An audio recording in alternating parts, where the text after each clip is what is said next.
민원연 방송 모니터 작두 특집. 네. 작두 타는 건가요? 작두? 네, 오늘 제가 가지고 온 노래는 너무 웃긴다. 디플로우 피처링 넉살 허클베리 피의 작두라는 노래인데요. 이 노래가 청취자 여러분들도 지금 들으셨겠지만 이 무속인에 대한 가사가 있는 노래입니다. 네. 근데 오늘 제가 이걸 왜 가지고 왔느냐? 네. 흔히들 우리가 그런 얘기를 하죠. 저거 망하라고 고사를 지낸다. 그렇죠. 오늘은 고사를 지내는 보도들에 대해서 얘기해 보려고 가지고 왔습니다. 고사 지내는 거. 그래서 뭐가 망하라고 고사를 지내고 있느냐? 경제가 망하라고 고사를 지내고 있다. 아니 진짜 경제는 늘 망하라고 고사 지내는 거. 그렇죠. 이번 정권 네. 들어서는. 그래서 오늘 저희가 살펴볼 보도는요. 2018년 12월 17일부터 2019년 1월 11일까지 총 4주간 모니터를 했고요. 8개 방송사 저녁 종합 뉴스에 최저임금과 주 52시간제 그리고 부동산, 연금제도 관련 보도를 저희가 모니터를 해서 가지고 왔습니다. 굉장히 여러 건을 내놨더라고요. 자, 보도량부터 정리해 주시죠. 네, 전체 보도량을 먼저 말씀을 드리면 네. 219건의 보도를 저희가 모니터를 했어요. 네. 근데 이걸 방송사별로 한번 나눠봐야겠죠. 네. 가장 적극적이었던 방송사가 어디였을까요? 이런 거는 어렵게 생각하시면 안 됩니다. 경제를 흔드는 TV조선 정답입니다. 아니 왜냐면 제가 고민한 거는 좋은 보도들을 많이 내놨을까? 아니 매경일까 TV조선일까? 왜냐면 MBN이 경제 쪽이잖아요. 그래가지고 네. 약간 고민했었는데 그렇지 않더라고요. 그렇군요. 네. 근데 그런 부분도 고려를 하실 수 있지만 보도 추이가 거의 비슷했습니다. 그래요? 네, 왜냐하면 전반적인 보도 추이가 비슷했는데 TV조선이 늘 항상 나쁜 보도에는 앞장을 서잖아요. 그리고 그 뒤에 두 명이 따라오죠. 채널 A와. 그런 보도 순서였어요. 그래서 TV조선이 무려 42건을 보도했고요. 그리고 뒤이어서 채널A가 33.5건, 그리고 MBN이 33건, SBS가 25건, KBS가 23.5건, JTBC가 22.5건, MBC가 20건, 그리고 YTN이 19.5건이었는데요. 저희가 이걸 그래서 한번 평균을 내봤어요. 지상파 3사와 종편 4사로 나눠봤는데 지상파 3사는 평균이 22.8건입니다.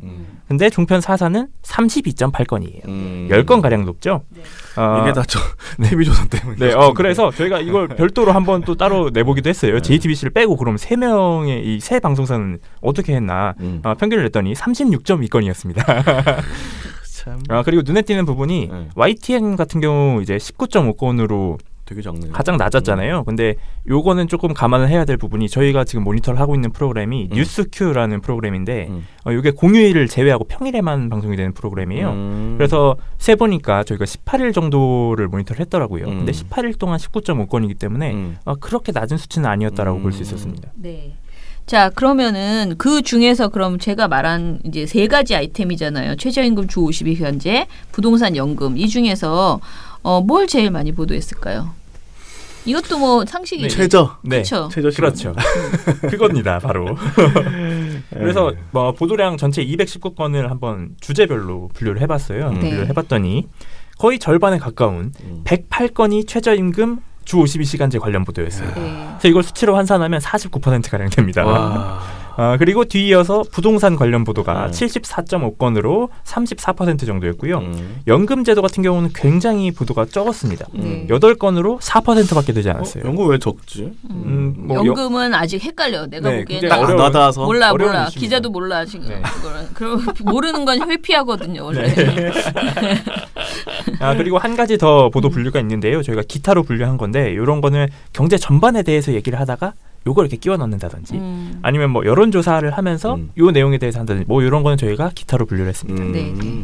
자, 그런데 이게 이제 방송사별 보도 양상을 살펴보니까요. 대부분 아까 말한 최저임금과 주 52시간제를 이제 많이 보도했는데 특히 채널 A가 굉장히 이 주제를 많이 보도했더라고요. 그렇죠? 요거를 좀 방송사별로 어디가 뭘 많이 보도했는지 특징이 있어요. 요걸 좀 얘기해 보죠. 네, 요게 채널 A가 정말 좀 돋보이는데 사실 보도량은 TV조선이 가장 많았잖아요. 네. 근데 채널 A가 최저임금 주 52시간제만 놓고 보면 1등이에요. 그래요? 총 보도가 33.5건인데 그중에 27건이 최저임금 주 52시간제 관련 보도예요. 근데 물론 모든 방송사가 이런 경향을 보인 건 아닙니다. MBC 같은 경우는 부동산 관련 보도와 최저임금 주 52시간제 관련 보도가 똑같은 양이었어요.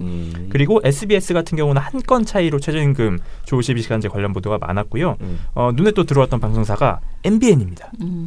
MBN이 부동산 관련 보도가 무려 19건이었어요. 그래, MBN 그러니까 타사보다 훨씬 많아. 대단하죠? 옛날부터 네. MBN이 부동산에 뭐가 있어. 어쨌거나 MBN 같은 경우는 무려 33건의 보도 중에서 19건이 부동산 관련 보도였던 거죠. 네.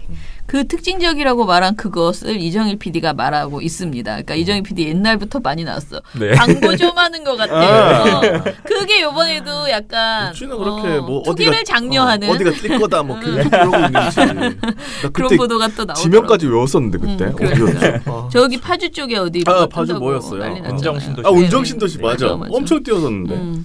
자, 그러면은 일단은 최저임금과 주 52시간제 관련 보도를 어떻게 했는지 방송사에서 한 달 동안 어떻게 했는지 좀 봅시다. 네, 사실 이 기간 동안에 좀 많은 일들이 있었습니다. 네. 일단 최저임금 시행령 개정안 수정 심의가 있었어요. 그래서 이 주휴 시간이 포함되는 그 내용이 있었기 때문에 이 내용 같은 경우는 8개 방송사가 다 다뤘고요. 네. 그리고 주 52시간제 도입에 대해서 정부가 계도 기간을 3개월 연장했습니다. 그러니까 3개월을 더 봐주겠다라고 한 거예요. 이 관련 보도가 KBS, JTBC, TV조선, 채널A, YTN에서 나왔습니다. 그리고 최저임금의 결정 방식도 정부가 바꾸겠다라고 해서 그렇죠. 실제로 지금 개정을 추진 중이죠. 그래서 이 내용과 관련해서도 KBS, MBC, SBS, JTBC, TV조선, 채널A, YTN. 그래서 MBN을 제외한 7개 방송사가 이 내용에서 다뤘습니다. 또 안 했네. 그리고 저희가 지켜보는 와중에 모니터를 하는 와중에 눈에 띄는 보도들이 있었어요. 이 눈에 띄는 보도들 어디서 나왔겠습니까?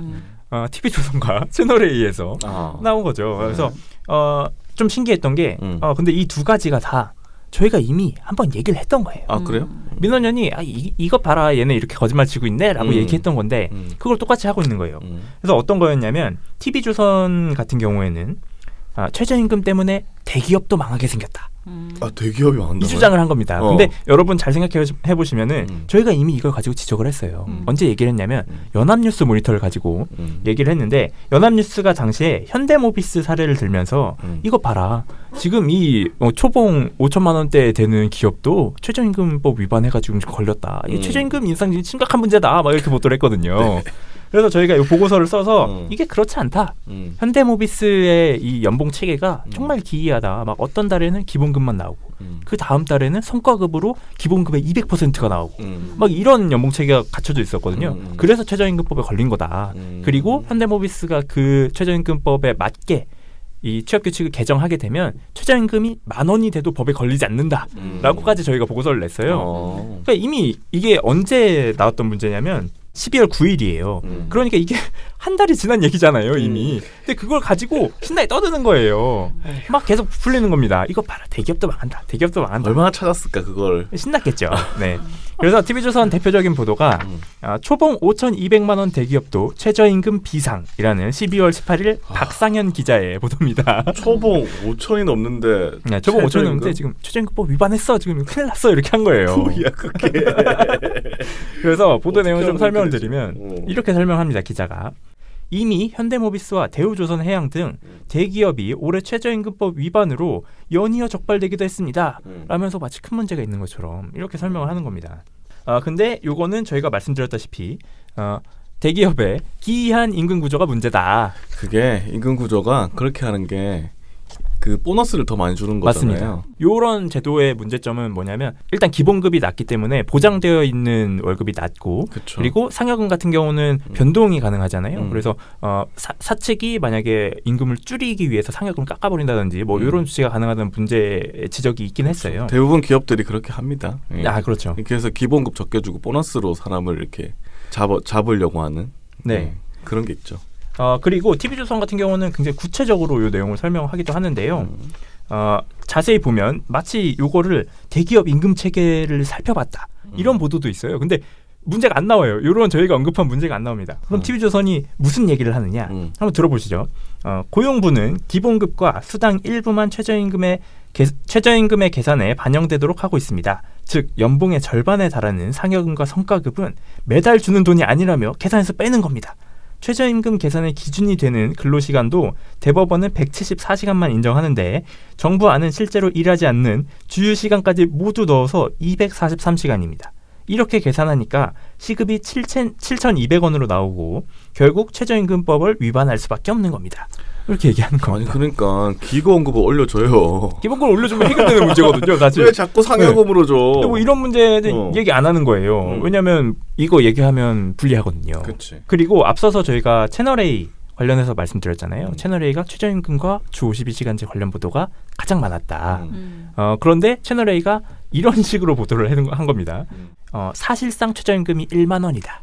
사실상? 네. 사실상을 붙여서 최저임금 지금 10,000원이다 막 이렇게 주장하는 거예요. 사실상. 근데 이것도 황당한 게 저희가 작년 7월에 이미 보고서를 낼 때 이 작년 7월이 이제 2019년 최저임금이 결정된 시기였잖아요. 그래서 저희가 이 신문 모니터 보고서에서 이 내용을 이미 다뤘습니다. 왜냐? 조중동이 한 목소리로 이 얘기를 했거든요. 작년 7월에. 근데 채널A가 5개월 뒤에 이걸 또 들고 나온 거예요. 황당하죠. 그러니까 지금 이 똑같은 주장이 이제 신문에도 마찬가지고 연말에 굉장히 많이 나왔거든요. 왜냐면은 더 이상 못 참는 거야. 7월부터 계속 떠들었는데 왜 안 바꾸는 거야, 이 정부가? 우리가 계속 7월부터 뭐라고 했는데 오히려 이걸 강행한다네? 그러면서 막 화가 난 거지. 그래서 기업에서 너무 화가 나서 막 이거를 밀어붙이는 이제 이런 정보를 제공하는 거지. 기자들한테 현대모비스나 그렇죠. 뭐 대우조선해양인가 이런 것들을 막 이제 붙이면서 이거 봐. 이렇게 많이 주는데 최저임금법 때문에 지금 이 사람들이 이렇게 될 거야라고 얘기를 하고 그러니 이렇게 많이 하면은 우리는 손해야라고 계속 주장하고 있는 거예요. 그런데 사실은 이 주장은 작년 7월에 이미 충분히 논의가 됐고 자, 그런데 이들의 주장에 대해서 우리가 팩트체크를 한번 해야 돼요. 어찌됐든 간에. 네. 최저임금법을 할 때 우리가 7천 얼마, 뭐 8천 얼마 이렇게 말하면 곱하기 시간을 하죠. 네. 근데 그 시간을 174를 할 것인가 209를 할 것인가 이걸 가지고 지금 계속 떠들고 있는 거죠. 자, 이거에 대해서 좀 설명을 해봅시다. 근데 이게 정말 이 논의할 가치가 있는 건가 황당하다 수준입니다. 사실 그러니까 이 앞서서 저희가 이 설명한 이 최저임금법을 위반한 대기업의 사례들 있잖아요. 네. 이런 거 같은 경우는 이미 지상파 3사 JTBC에서 반박이 나왔어요. 이 시기에도 나왔단 말이에요. 그래서 대표적인 사례가 이 MBC 보도인데 MBC는 이 제목부터 굉장히 날카롭습니다. 통상임금엔 넣고 최저임금엔 빼고 이중잣대 이렇게 냈어요. 그러니까 이 기업들이 지금 이 이중잣대다. 니네 필요할 때 넣고 니네가 더 적게 주고 싶을 땐 빼버리냐? 이렇게 지금 단 거예요. 그래서 보도 내용을 좀 읽어드리면 진짜 정말 다이렉트로 지적을 합니다. 이런 문제는 기본급은 낮고 각종 수당이 높은 기형적인 임금 체계에서 비롯됩니다. 월급을 받는 근로자 시급은 기본급을 월 근로시간으로 나눠 계산하는데 기업들은 야근이나 휴일근무 수당 기준이 되는 통상임금을 계산할 때 주휴시간을 포함해 왔습니다. 분모인 시간이 커지면 그만큼 수당을 적게 줄 수 있기 때문입니다. 그러나 이번에 최저임금을 계산할 때는 주휴시간을 빼야 한다는 다른 주장을 내놓았습니다. 주휴시간을 빼면 이번에 분모가 줄어들어 임금이 늘어나니 주는 돈이 똑같아도 최저임금 기준을 피할 수 있기 때문입니다. 심지어 임금을 지금보다 덜 줘도 최저임금 기준을 맞출 수 있습니다. 결국 주휴수당 논란은 기업들이 수당이나 상여금을 줄이고 기본급을 높이면 해결할 수 있는 문제입니다. 그러니까. 이렇게 내놨어요. 그러니까 MBC의 정리가 가장 정확한 겁니다. 이게 기업들이 지금 본인들 마음대로 이용해 먹는 거다. 그리고 이거는 간편하게 기본급을 높여주면 해결될 문제인데 주휴수당 갖고 물고 늘어지는 거다. 이런 팩트체크를 한 거예요. 근데 이런 팩트체크가 MBC만 한 게 아니에요. KBS도 있었고 SBS도 있었고 JTBC도 있었어요. 똑같이 마찬가지로 근본적인 문제는 대기업의 이런 기이한 임금 체계를 바꿔야 된다. 이런 얘기를 한 겁니다. 그러니까 문제는 뭐냐면은 지금 시행령에요. 소정 근로시간이라는 그런 애매한 소리가 써 있다는 거예요. 그냥 뭐 주휴수당을 포함한 근로시간이다라고 써 있는 것도 아니고 그냥 실제 근무시간이다라고 써 있는 것도 아니고 소정 근로시간이라고 써 있어요. 시행령에. 뭐 이래? 그러다 보니까 이거를 이제 해석을 하면 지 맘대로 해석할 수 있는 거지. 그러네요. 그래서 유급 휴일 이거를 빼고 실제 일한 시간 174시간만 곱하고 싶은 게 우리 사장님들의 생각이시고. 왜냐하면 174만 하면은 이 최저임금이 확 떨어지거든요. 그런데 주휴수당을 포함해서 줘야 된다고 하면은 최저임금이 이제 자기 생각에는 부담되는 거야. 그런데 그걸 빼면 주휴수당 안 주겠다는 소리잖아. 그렇죠. 그게 말이 되냐고. 주휴수당 주게 돼 있는데. 주휴수당을 안 주면 지금도 위법이에요. 그러니까요. 작년부터 위법이었어요. 아니 근데 최저임금을 주면서 주휴수당 안 주겠다는 이런 발상 자체가 이게 지금 말도 안 되는 말장난인데 이거를 너무나 진지하게 모든 언론에서 특히 조중동과 한경 매경에서 이거 엄청 흥분하면서 왜 근로는 174시간만 하면서 최저임금을 더 달라고 하느냐, 왜 209를 곱하느냐, 174만 곱해야 되는데 이러고 앉아 있는 거예요 지금 우리 언론이. 아유 답답합니다. 그러니까 이걸 뭐 분모 분자 막 어렵게 말해봤자 다 필요 없어. 그냥 찔끔 주고 싶어서. 본질이죠. 그게. 너는 일한 게 174밖에 안 되는데 왜 내가 최저 받아가 얼마나 지금 이게 불공평해 이렇게 하고 있는 그러면 거죠. 그럼 위법이라고 그렇게 주라고. 그러면은 주휴수당을 안 줬으니까 위법이라고. 근데 이걸 또 그러면 또 이제 거기 가서 또 그 법이 뭐 어쩌고저쩌고 햇소리 하겠죠. 그러면서 주휴수당을 우린 몰랐다는 그런. 지금 신문에선 그런 소리도 엄청 나오고 주휴수당이 있었나? 이런 분들의 주장을 지금 또 막 하고 있거든요. 자, 그래서 이렇게 MBC에서 그래도 제대로 된 팩트체크 그리고 KBS나 이런 데서 이제 팩트체크들을 해줘서 방송의 삽질은 그래도 이 정도면 양호했기 때문에 막아줬다라고 생각을 합니다. 자, 그러면 부동산 관련 보도를 좀 짚어봅시다. 네, 부동산 관련 보도에서는 중점이 좀 있었죠. 이 기간 내에 3기 신도시가 발표가 됐어요. 그리고 동시에 GTX 사업도 발표가 됐고요. 그래서 그 두 가지 사업에 대해서도 다루는 보도들이 쭉 나왔고요. 그리고 박원순 서울시장이 그린벨트를 해제하지 않고도 주택을 공급하는 방안을 또 발표를 했습니다. 서울시 내에서. 그래서 그거에 대해서도 다루는 기사들이 나왔고요. 그러니까 이런 기사들이 등장을 하면 동시에 어떤 내용이 나오냐면 이 정책에 대해서 반응이 이렇다 하는 기사들도 따라서 나오잖아요. 그래서 그런 기사들이 나오는 게 특징적인 부분이었습니다. 그리고 저희가 중점적으로 살펴본 부분은 이 기간에 공시 가격을 인상하는 내용이 들어가 있어서 그거에 대해서 8개 방송사가 굉장히 치열하게 보도를 했어요. 그래서 저희가 그걸 한번 모니터를 쭉 해봤는데요. 일단 사례들을 저희가 쭉 나눴는데 8개 방송사별로 어떤 방송사가 어떤 방송사와 비슷했다 하는 경우는 좀 묶어봤습니다. 네네. 그래서 먼저 KBS부터 설명을 드릴 텐데 KBS 같은 경우는 좀 특징적인 부분이 공시가격 인상을 통해서 전반적인 주택시장에 어떻게 영향을 끼칠 것인가. 그러니까 전반적으로 고가주택을 가지고 있는 사람 그리고 반대로 저가주택을 가지고 있는 사람. 그러니까 이 정책이 정말 국민에게 어떻게 영향을 끼치는가를 분석을 한 거예요. 그래서 KBS의 설명은 이렇습니다. 특히 부촌으로 불리는 서울 삼성동과 한남동의 고가주택은 공시가격이 대부분 40% 이상 올랐습니다. 반면 집값 상승이 미미했던 지역은 공시가격이 10% 내외로 올랐습니다. 이런 식으로 차이가 있다는 거죠. 인상률에도 분명히 차이가 있다. 이렇게 짚었고 그 다음에 고가 주택일수록 시세와 공시가격의 차이가 커서 조세 형평에 어긋난다는 지적에 따라 정부가 집값 상승분을 적극적으로 반영하기로 한 겁니다. 라면서 이번에 왜 고가 주택 위주로 공시가격이 오르는지 정책의 방향성에 대해서 설명을 한 거예요. 그러니까 KBS 같은 경우는 전반적으로 정책이 국민에게 끼치는 영향 그리고 왜 이런 정책이 벌어지게 됐는지 상황을 설명을 한 거죠.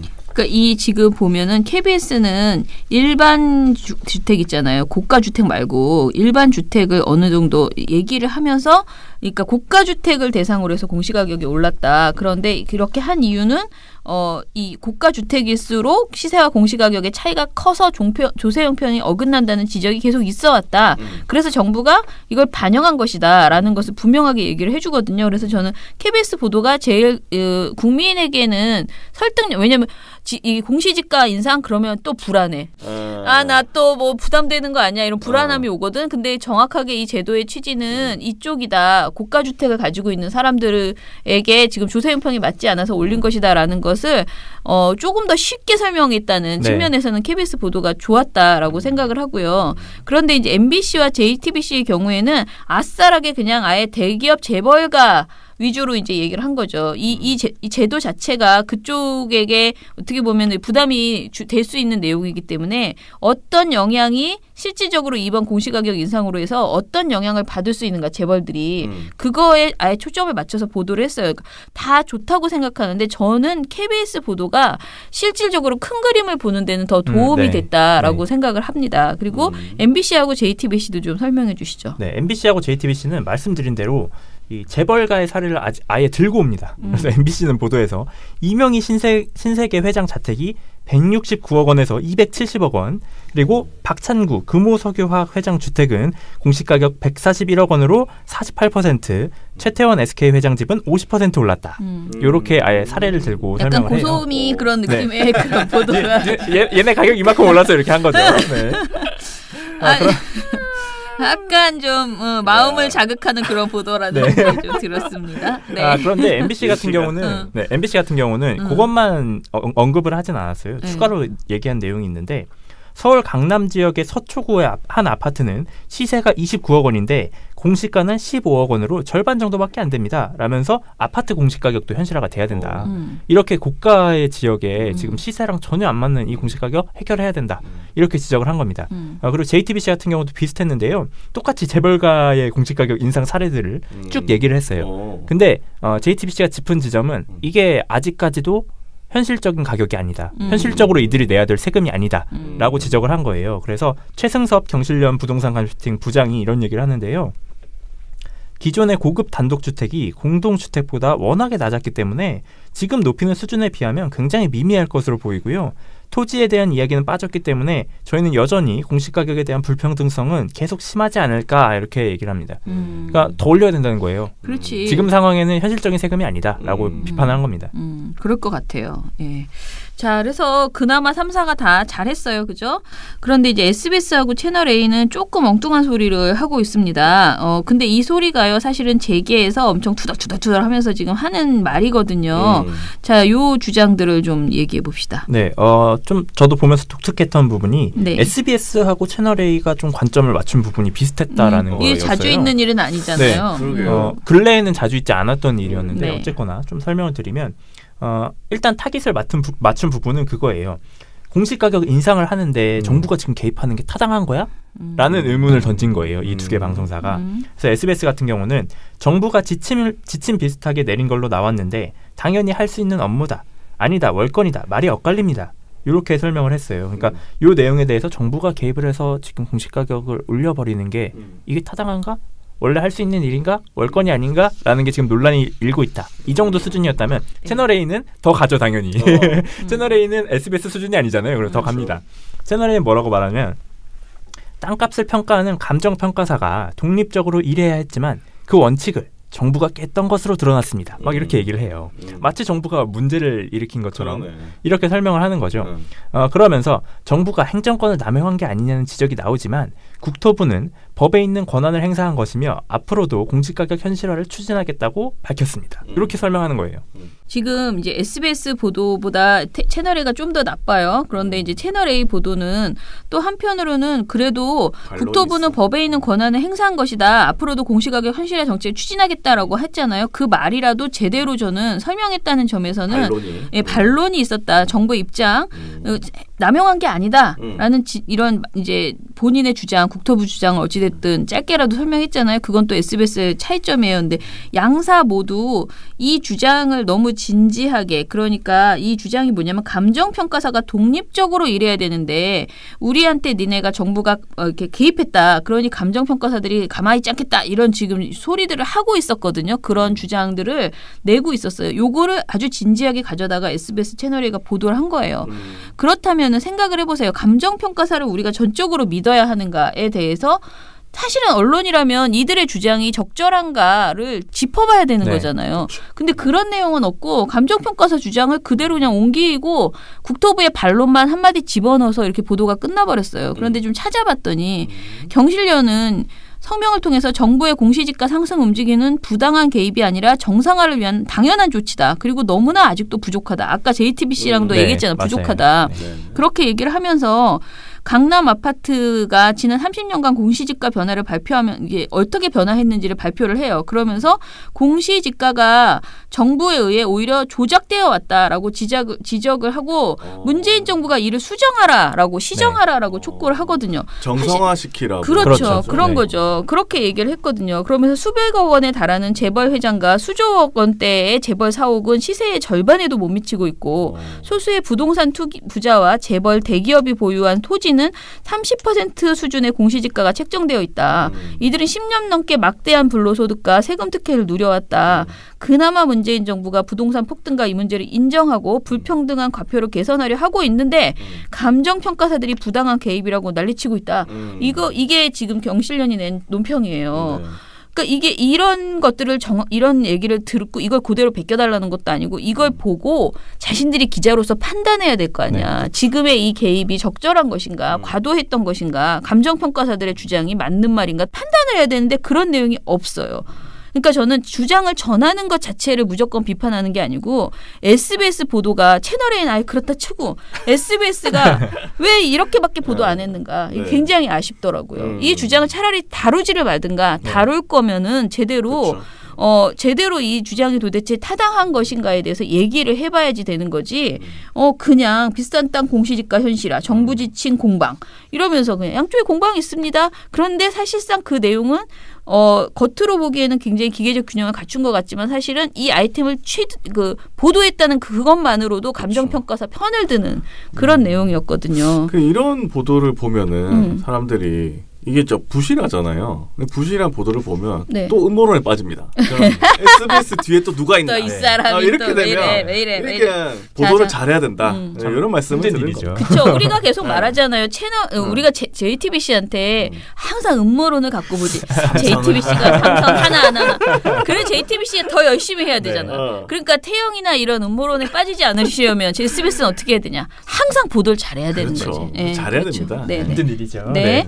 자, 그러면은 우리 TV조선 얼마나 공시지가가 올라서 속이 상하시겠습니까? 우리가 모시고 있는 이 회장님들이 지금 불편을 겪으실까? 그러니 어떻게 보도했는지 좀 봅시다. 참 웃긴 게 TV조선하고 MBN이 똑같이 공시 가격이 엄청나게 크게 오른 지역을 예시로 들고 와서 설명을 했어요.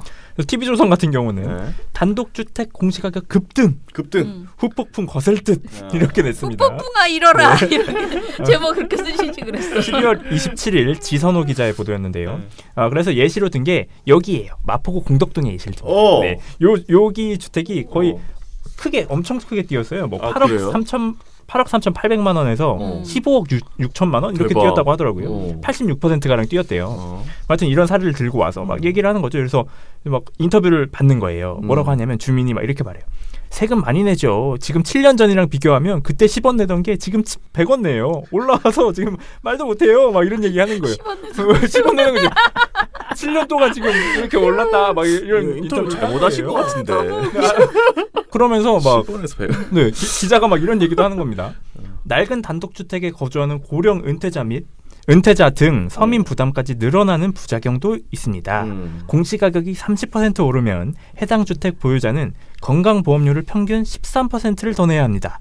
또 9만 5천여 명이 기초연금을 못 받게 됩니다. 라면서 이제 정부 정책의 부작용만 이렇게 쏙쏙 집어가지고 이렇게 될 수도 있다. 이거 봐라, 이게 문제다. 라면서 얘기를 하는 거죠. 그러면은 거의 세금 탈루 수준으로 이 공시지가가 너무 낮게 나와서 정당한 조세가 안 나오고 있는 상황을 지금 정상화하겠다는데 뭐 이렇게 남 걱정을 이렇게 처절하게 하시는지. 그냥 정말 짜증납니다. 웃깁니다. 자, MBN은 어떻게 했나 봅시다. MBN도 사실상 거의 비슷한데요. MBN 같은 경우는 최대 3배 껑충이었어요. 보도 제목이 1월 6일 김경기 기자의 보도였고요. MBN 설명은 이렇습니다. 전국 418만 채의 단독주택에 기준이 되는 표준 단독주택의 올해 공시가격을 놓고 논란이 거셉니다. 논란이 거세다는 거죠. 그러면서 정말 이 극단적으로 오른 사례를 또 가지고 옵니다. 서울 공덕동의 단독주택도 공시가격이 지난해 8억 3,800만 원에서 올해 15억 6천만 원으로 높아졌고 서울숲 인근의 한 단독주택은 지난해 14억 3천만 원에서 올해 37억 9천만 원으로 무려 3배 가까이 뛰었습니다. 이렇게 하면서 공시가격이 크게 오른 사례들을 설명하거든요. 근데 이 사례들을 잘 생각해 보셔야 되는 게 많이 올랐네? 라고 할 게 아니라 애초에 이 집 자체가 초고가 주택인 거예요. 공시가격이 8억이면요. 그쵸. 실제 실거래가는 10억 이상은 훌쩍 넘고요. 10억 더 됩니다. 이 평균적으로 2배 정도 하지 않나요? 평균적으로 전체 공시가격이 잡혀있는 게 한 60% 정도 된다고 해요. 그러니까 실질적으로는 거의 이 배에 가까운 가격이 되는 거예요. 완전 초고가 주택인데 이런 사람들 지금 걱정하고 있는 거예요. MBN.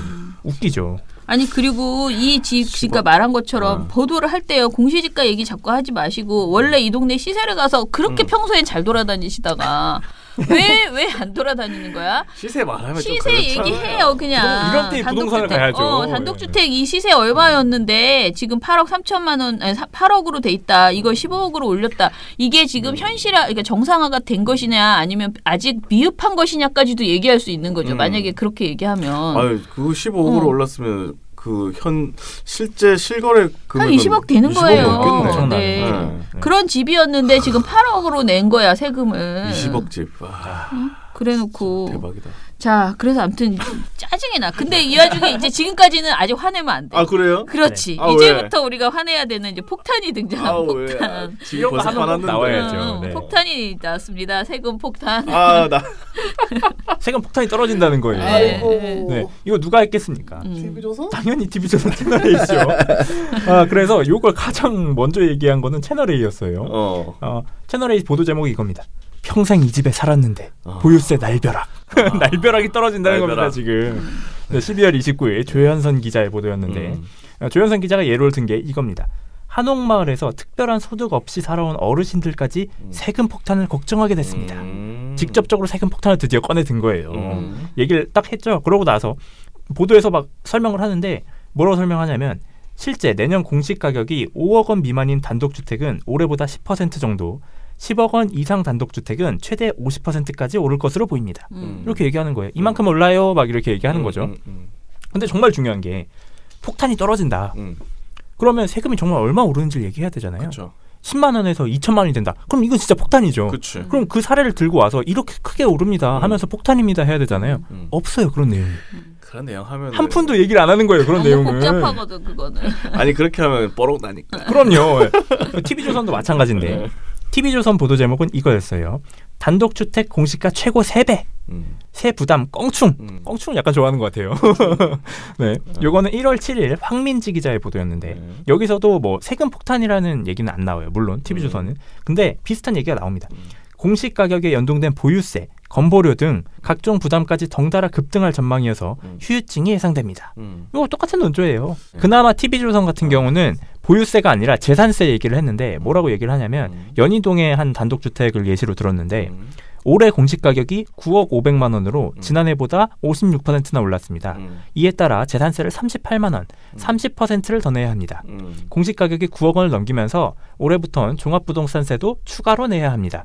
이렇게 설명하는 거예요. 이것 봐 지금 재산세가 30% 올랐고 이번에는 종합부동산세도 내래 막 이렇게 하는 거예요. 이 보도 이렇게 하는 겁니다. 그나마 채널A랑 차이점은 그나마 뭐 재산세가 38만 원 더 올랐다. 그래도 구체적인 수치를 조금이나마 들고 왔다라는 게 차이점이었던 거죠. 아무튼 이분들한테 제가 하고 싶은 말은요. 이렇게 그 소득 없이 고가 주택에 사시는 어르신들을 이렇게 걱정하시는 이 언론사들의 충성심 있잖아요. 이 마음, 그 마음을 미리 말씀드리면은 아니 왜 우리가 이 걱정을 해야 되는지 우리 언론이 계속 똑같이 이 걱정을 하거든. 소득이 없이 비싼 집에서 살고 있는 그리고 그런 거 있잖아. 이 마을에서 한 집에서 뭐 30년을 살았는데 내가 이제 왜 세금을 내야 되냐 이러는데 이건 정말 잘못된 마인드인 게 그 한 집에서 30년을 살면서 그 집값이 몇 배가 올랐습니까? 왜 그 얘기를 안 하냐고요. 근데 그게 그 사람 덕분입니까? 그 사람이 잘해서 그렇게 불로소득 진짜 이거 불로소득이잖아요. 네. 그럼 그 불로소득에 대해서 최소한의 세금을 정부에 내라는 그걸 내서 우리 다 같이 국민을 위해서 쓰자는 건데 도대체 뭐가 문제라고 이렇게 계속 얘기를 하고 있는 것인지. 실거래가 한 20억 되는 집을 가지고 있는 사람이 그죠? 이 재산세가 거의 한 38만 원 올랐다는데. 못 낸데 지금. 소득 없이 살아온 어르신이래잖아요. 소득이 없는데 20억 집이 어떻게 들어가 있어요? 저는 정말 궁금한 게 궁금해. 이 TV조선 기자도 20억짜리 집을 가지고 있나? 왜 이들을 항상 걱정할까? 저는 그게 좀 궁금하더라고요. 20억 집이 어떻게 소득이 없는데 어떻게 가지고 있지? 네. 자신이 벌어서 그 집에서 어렸을 때가 아니고 어렸을 때라고 보면 30년 전에 그 집이 쌀 때 샀어요. 샀는데 안 샀을 것 같은데. 그래도 어찌됐든 그때 어찌됐지 운이 좋아서 살 수 있었을 거 아니야. 어떤 이유에서든 샀어. 빚을 내서 샀겠죠. 융자를 받아서. 그런데 집값이 많이 올랐어. 근데 나는 직장에서 은퇴를 했어. 그래서 지금 소득이 없어. 소득이 없는 거 이해한다고요? 그러면은 영 모기지를 하시던가 아니면 자식들이 아버지 그 집은 팔지 마세요. 왜냐면 먹고 살아야 되는데 소득도 없이 어떻게 먹고 삽니까 사람이. 그 집을 유지하고 이게 품위도 유지하고 해야 되는데 그럼 그러니까. 돈이 필요하잖아. 그럼 자식들한테 받던가 뭔가를 받던가 아니면 자기가 모기지를 하던가 아니면 국민연금 받던가 뭐가 있겠죠.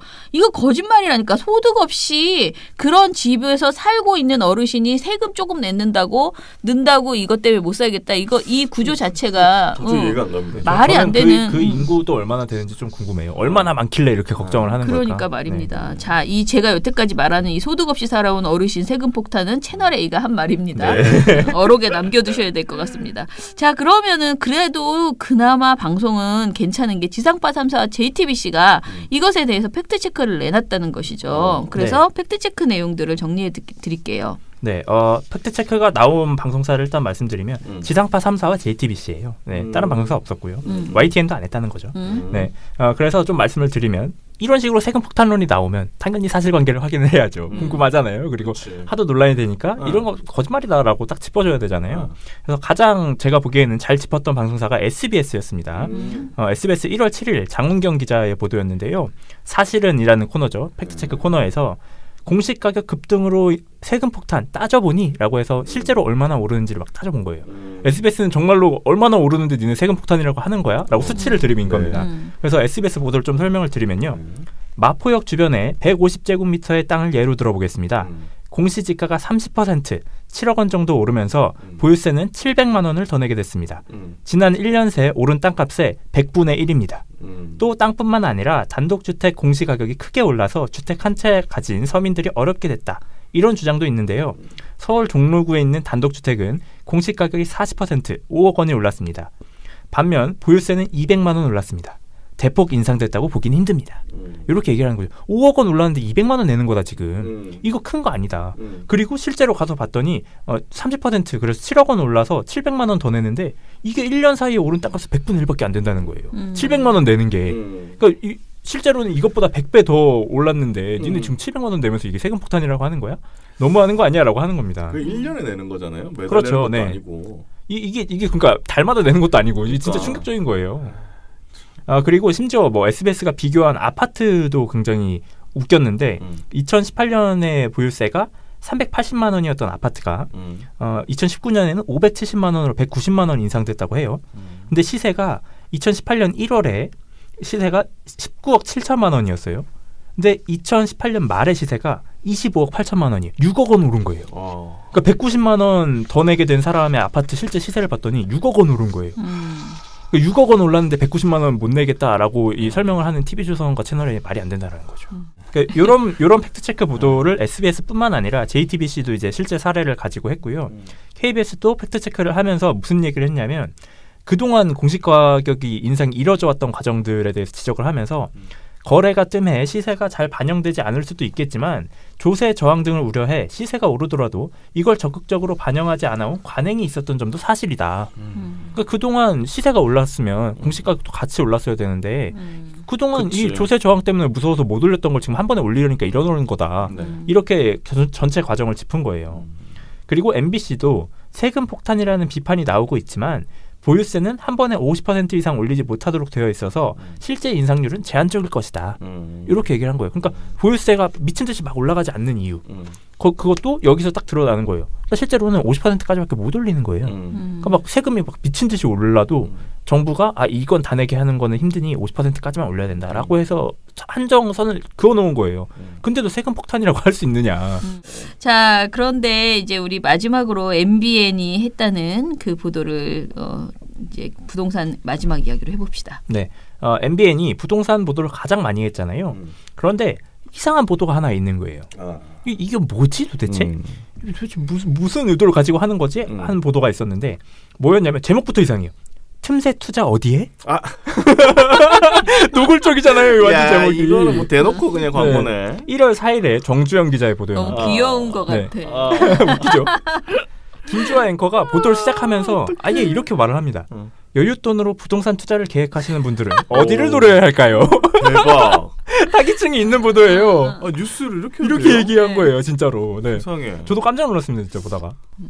그리고 보도 내용에서도 구체적으로 막 컨설팅을 해줘요. 뭐라고 하냐면 1억 원은 간접 투자 상품인 리츠나 펀드, 5억 원은 서울 수도권 미분양 아파트, 10억 원은 교통과 주거 환경이 좋은 다가구 주택 건물 등을 눈여겨보라고 업계는 조언합니다. 이렇게 얘기해요, 기자가. 그렇죠. 컨설턴트가 지금 나섰어요. 투자 이렇게 해야 됩니다 하고 막 해주는 거죠. 그러니까 이렇게 막 구체적인 사례까지 들면서 부동산 투기를 이렇게 하십시오 여러분 하는 지금 보도를 낸 거예요. 메인 뉴스에서. 별 정보도 주지도 못하면서. 황당합니다 정말로. 아무튼 웃기는 보도입니다. 자, 제가 아까 하나 말씀드리다가 말한 그 공시지가 산정에 그 감정평가사들이 막 우글우글했다 했잖아요. 그거를 가지고요. 이게 정말 중요한 건가 봐요. 왜냐하면 제가 그걸 SBS에서 보도한 게 정말 이상했거든요. 이게 이런 보도를 왜 이렇게 진지하게 했을까라고 했는데 자유한국당이 법안을 내놨습니다. 공시지가 산정에 정부 개입을 차단하는 법안을 만들었습니다. 그래서 지금 국회에 제출했거든요. 자유한국당 박덕흠 의원이 17일에 내놨는데 부동산 가격 공시에 관한 법률 일부 개정안이래요. 그래서 국토부 장관이 매년 전국 50만 필지의 표준지에 대한 공시지가를 조사 평가하고 중앙부동산가격공시위원회 심의를 거쳐서 공시하도록 되어 있는 이것에 대해서 이거를 이제 정부의 개입을 못하게 하는 이런 그 내용을 신설했다라는 것이에요. 근데 뭐 이거 통과는 되지 않겠지만은 자유한국당이 이런 법안을 낼 정도로 이 공시지가에 이번에 이제 정부가 뭔가 조금 이렇게 뭘 좀 고치려고 하니까 조직적으로 이 난리가 난 거죠. 되게 굉장히 어떻게 보면 의미심장한 난리인 것 같아요. 왜냐하면 감정평가사들이 솔직히 뭐 자기네들이 감정평가를 이렇게 하고 저렇게 한다고 해서 무슨 자기의 이익이 얼마나 달라지는지 그건 잘 모르겠어요. 그러나 왜 이렇게까지 감정평가사들이 반발하는 것인가. 그럼 뭐 관련이 있겠죠. 네, 이거에 대해서 왜 자유한국당은 이런 법안까지 만들어서 들이밀고 SBS나 채널A는 이 문제를 이렇게 보도하고 있는 것인가. 이게 되게 쓱 지나갈 수 있는 보도이긴 한데요. 정부가 제대로 간만에 한 거예요. 이게 그런데 그 일에 대해서 오히려 이렇게 재뿌리고 흔들고 반대되는 내용을 굉장히 진지하게 얘기하는 거라서요. 계속 좀 우리가 지켜봐야지 될 문제다라는 생각이 들었습니다. 네. 자, 그리고 마지막으로 시간이 많이 지났는데 연금제도 관련돼서 있는데요. 요거는 지금 현재 국민연금 개혁에 대해서 방송 보도에서는 어떤 내용을 하고 있다 정도만 쓱 흐른 걸로 하겠습니다. 네. 그래서 사실 이 국민연금, 연금제도 같은 경우는 보도량도 현저히 작았어요. 네. 왜 적었을까를 보면 이 방송사들도 제대로 내용을 파악하고 있지 못하거나 그만큼 심층적인 보도를 내지 못하는 건데 그래서 실제 양상도 비슷합니다. 제일 눈에 띄는 보도가 MBC의 보도였는데 MBC 같은 경우는 정부의 국민연금 개편안 검증 보고서를 단독으로 입수를 했어요. 그래서 그 내용을 가지고 보도를 한 거죠. 그래서 보도 내용에 전반적으로 설명을 해드리면 정부가 설명한 국민연금 100만 원 시대 요거 실현이 현재 환경에서 불가능하다. 어떤 사례를 집어넣어도 이게 정말 나오는 사례가 적다. 그래서 월 100만 원을 넘는 경우가 실제로는 4가지 안에 3개 소득계층을 적용을 해봐도 2개밖에 안 나온다. 그러니까 100만 원 넘기기 정말 힘들다. 지금 사태가 이 정도다라는 설명이었어요. MBC의 이 단독 보도, 이 보고서 내용이 이거였고 KBS 같은 경우는 초점을 약간 다르게 맞췄습니다. 노후 빈곤 문제에 대해서 초점을 맞추면서 무슨 얘기를 했냐면 기초연금 소득으로 이 생계급여를 깎는 구조다. 그러니까 기초연금을 거의 소득으로 보고 지금 생계급여를 깎고 있기 때문에 실제로는 기초연금이 올라도 이 최빈곤층이 받는 총액이 늘지 않는다. 이 문제 해결해야 된다. 이런 지점을 비판을 했어요. 그러니까 이 두 방송사 같은 경우는 제도와 그리고 개선안에 대해서 허점이 있다, 문제가 있다라는 점을 비판을 했고요. 눈에 띄는 방송사는 역시 TV조선이었습니다. TV조선은 어떻게 해서라도 지금 꼬투리를 잡고 싶은 거예요. 그래서 실제로 이 12월 21일에 이 정부에서 국민연금 개편안에 대한 설명회를 개최를 했습니다. 그래서 이걸 다룬 방송사들도 있었는데 TV조선도 그 중에 하나였어요. 근데 TV조선이 무슨 보도를 냈냐면 보도 제목이 이거예요. 기념품 받으러 보여주기식 설명회 논란.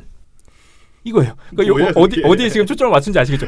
국민연금 개편안이 나온 거는 관심이 없어요. 그건 중요하지 않아.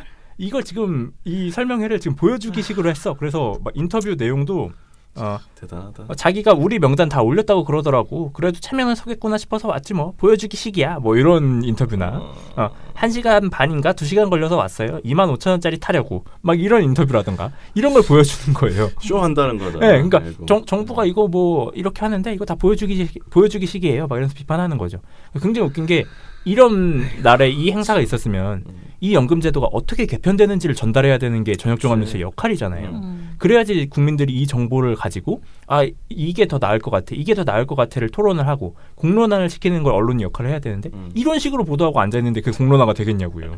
안 되죠 절대. 심지어는 국민연금 개편안을 다룬 보도도 있었어요.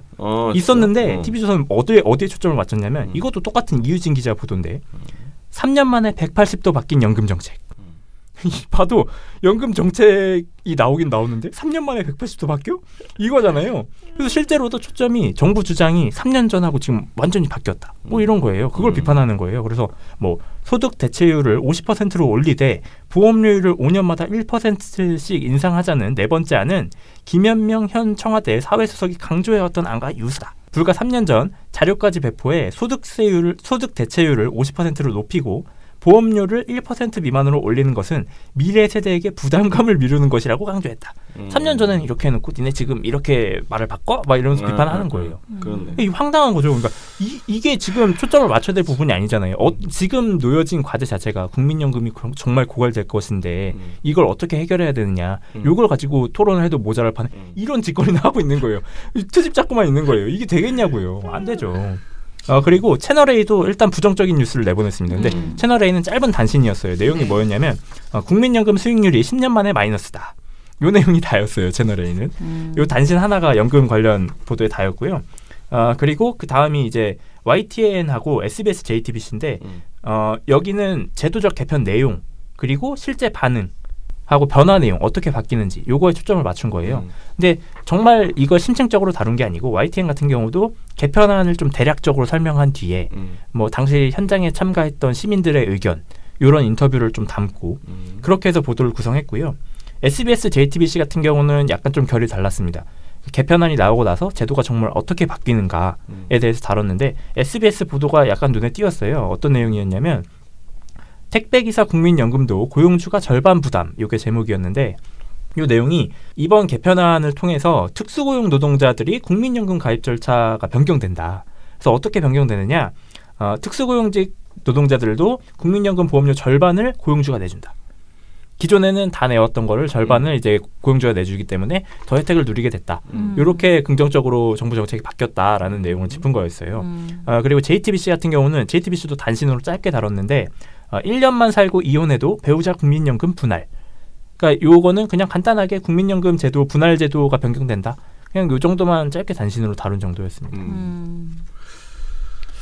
참 아무튼간에 제가 보기에는요 국민연금 관련된 이야기들이 계속 나와야 한다라는 생각이 들어요. 왜냐면은 이제 개혁이 필요하고 지금 모든 사람들이 국민연금 문제가 지금 심각하다. 그러니까 고갈될 것이다라고 얘기하고 그러나 우리는 또 많이 받고 싶고 이 굉장히 많은 사람들의 생계가 노후가 걸려 있는 문제잖아요. 그런데 국민연금이 어찌 됐든 우리가 요즘 뭐 스튜어드십 그 코드 뭐 이런 거 제대로 해라 이런 얘기도 하지만은 국민연금이 제대로 되어야 우리 모두의 노후 가 안정되고요. 그리고 개혁에 대해서 우리가 손해를 봤더라도 이거를 조정해야 될 필요가 분명히 있다면은 이거는 사회적 합의가 필요한 내용이기 때문에 반드시 제대로 보도가 많이 나와줘야지 되고요. 이거를 가지고 지금 당장 뭐 문재인 정부 또는 누구 정부의 유불리 이걸 논할 수 있는 내용이 아니라는 거죠. 그러면은 이 조중동이던 아니면 뭐 TV조선이던 간에 이거 가지고 이 정부를 흔들자 이런 깜냥으로 생각하지 말고 이 아이템을 진짜 우리가 국민연금 제도를 어떻게 손봐야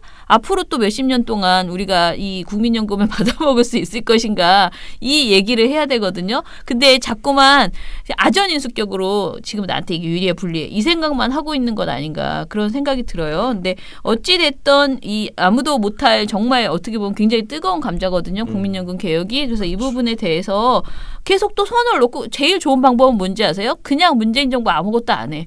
또 안 하고 지나가. 또 다음 정권에서 또 아무도 안 해. 그렇죠. 모두 무서워서 아무것도 안 하다가 그냥 고갈돼 버려. 그러면 우린 진짜 어떻게 할 거야. 그러니까 그렇게 하지 말자고 우리가 오히려 얘기하려면 보도가 많이 나와야 돼요. 그래서 이 부분에 대해서도 우리도 좀 공부를 좀 더 하고 그리고 모니터를 좀 집중적으로 하자라는 생각입니다. 네.